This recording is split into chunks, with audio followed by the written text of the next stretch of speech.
So this afternoon, I was talking to my longtime friend and DJ booth mate, Derek, also known as Slugbait, two of the old Foundation and Respectable's crew.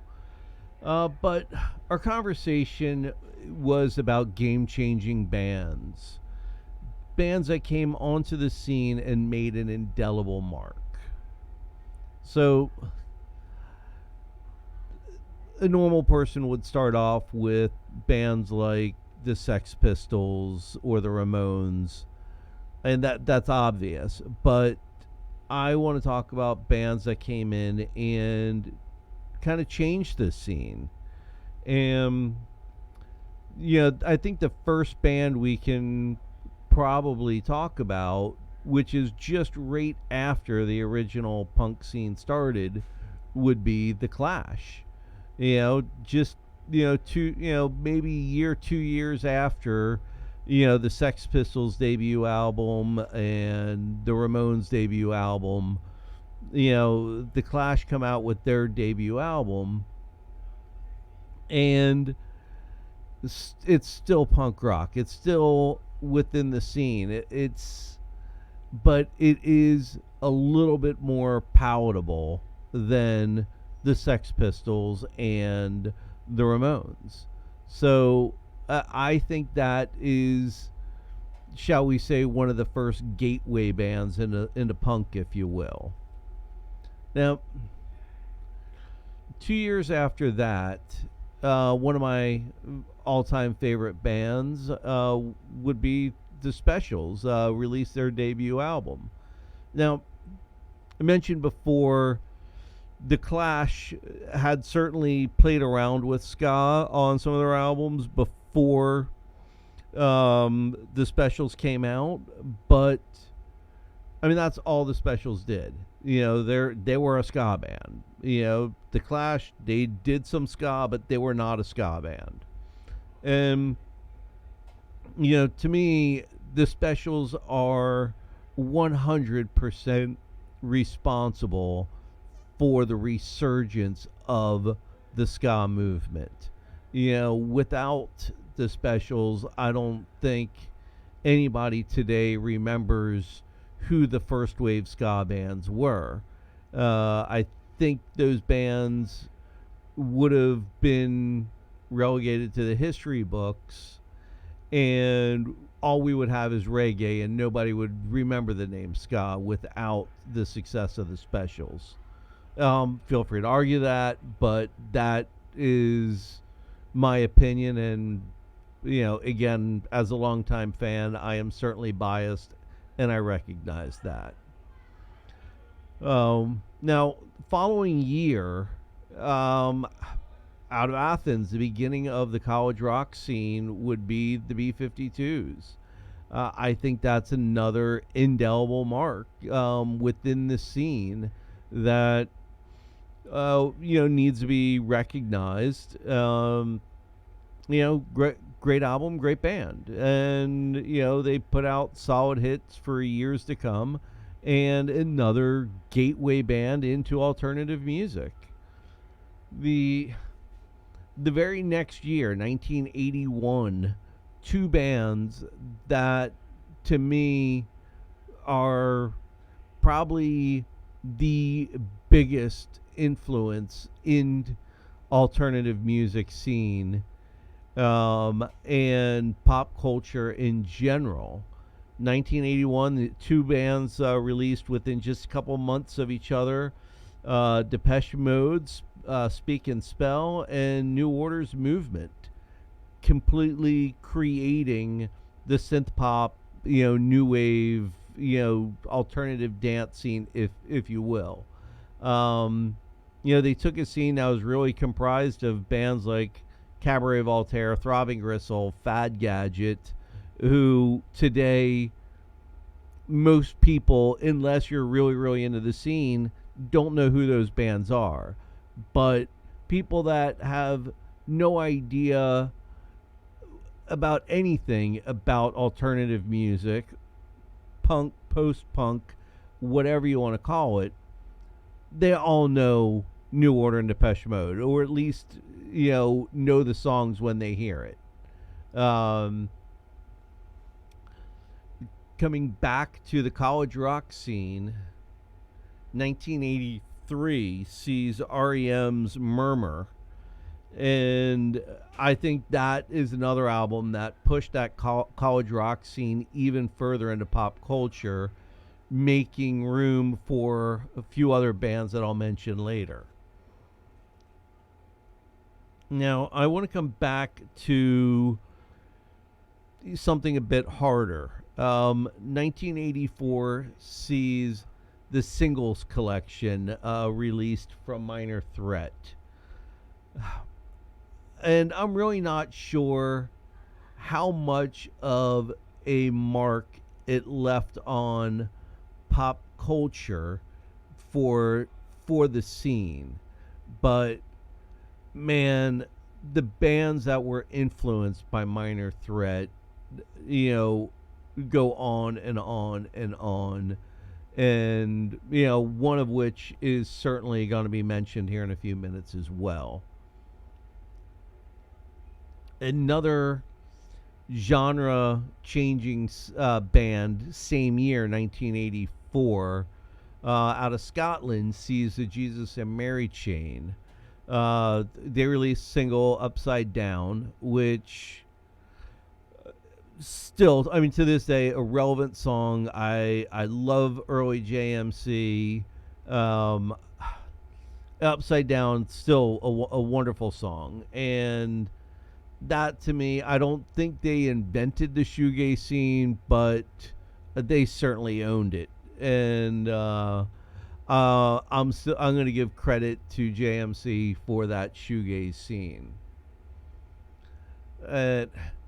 It seems weird to me to think that this was 2 years later, but 1986 gives us the Beastie Boys' License to Ill. Did Beastie Boys invent rap? Absolutely not. But did they take a genre that people knew of and absolutely explode it into mainstream? I'm not sure anybody else did it any bigger than they did, especially in that time. They were easily the biggest name in rap through the 80s. Bigger than Run DMC, bigger than everybody. And going a complete opposite direction, 1987 gives us Sinead O'Connor, The Lion and the Cobra. I think that gave us room for bands like the Cranberries, who I don't have on my list today, but they should certainly be on there. They certainly exploded onto the scene as well, and we're another gateway band into alternative music. 1987 gives us Jane's Addiction. Funny enough, or should I say oddly enough, my brother introduced me to Jane's Addiction. And I remember sitting in his little 280ZX in the driveway listening to that cassette in his car. And that was another just life-changing who is this band moment for me.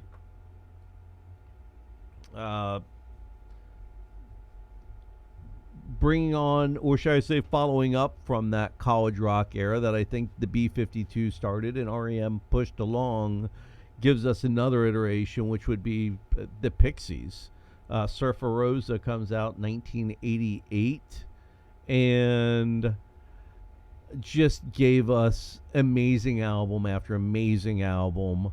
And then gives us Jack Black's solo career, gives us Kim Deal's, split off with the Breeders. I mean, just such an important band, I think, to the entire scene. 1989 is going to be the band that explodes the underground industrial scene. Was there a industrial scene before 89? Absolutely. Did anybody outside of our weird little, subculture know of it? Absolutely not. But after 1989 brings Nine Inch Nails' Pretty Hate Machine, all of a sudden everybody knows it. It now allows bands like Front 242. It allows bands like Meat Beat Manifesto to actually sell albums and and tour and make money touring, because Nine Inch Nail has exposed more people to that music. Uh, Same year, 1989, the Stone Roses give us Elephant Stone, which is the beginning of the Manchester scene. Now, it's going to be a little while before that band explodes in charts, but that album came out in 89. I think sometime around 90 is when it started to gain traction, and gives us, paves the way for bands like Primal Scream, and just the entire Manchester scene, which brought us into the rave culture as well. Which I could go off on a tangent there with bands like 808 State, which I'm not going to get into, but I think certainly need to be talked about at some point. I'm going to skip ahead a couple years and go to 1991. Another band that is going to bring rock and roll back into punk rock is going to be Nirvana's Nevermind. I'll admit I was very critical of these bands at the time, but there's no doubting Nirvana changed the scene. They were an absolute game changer. So credit where credit is due. Skipping ahead a few more years, I want to end on Portishead's Dummy. Another genre-defining album. I can't think of a trip-hop band before Portishead. I'm sure there was, but, if you say trip-hop, the album that everybody thinks of is going to be one of the Portishead albums, but Dummy in 94 was the first of them. Now, later bands like the Strokes and the White Stripes deserve a mention for really coming back to the roots and bringing blues rock back into punk rock. Bands like LCD Sound System, in my opinion, really deserve credit for resurgence in the post-punk electronic dance scene, so much so that LCD's record label DFA is so defining that when you hear one of the bands on their label and you just say they're a DFA band, people know what you're talking about. And that's why I think LCD really deserves a lot of credit. Helping people, remember what that post-punk scene was about. I think even bringing back bands like ESG that I think a lot of people didn't know about, that just created great rhythms, great beats, and, were fun. And I think, that's where LCD dominates. They're just so much fun to listen to. Well, that's all I have for tonight. There's so much more. I mean, this, Derek jokingly said this could be part 1 of 75 on this topic, and I hope to have Derek on on with me one night. Hopefully, do a show via Zoom for you guys with Derek. And he is such a wealth of knowledge on some of these subgenres that it's fun listening to him go off on a tangent about it. So I look forward to next week, and we'll see you then.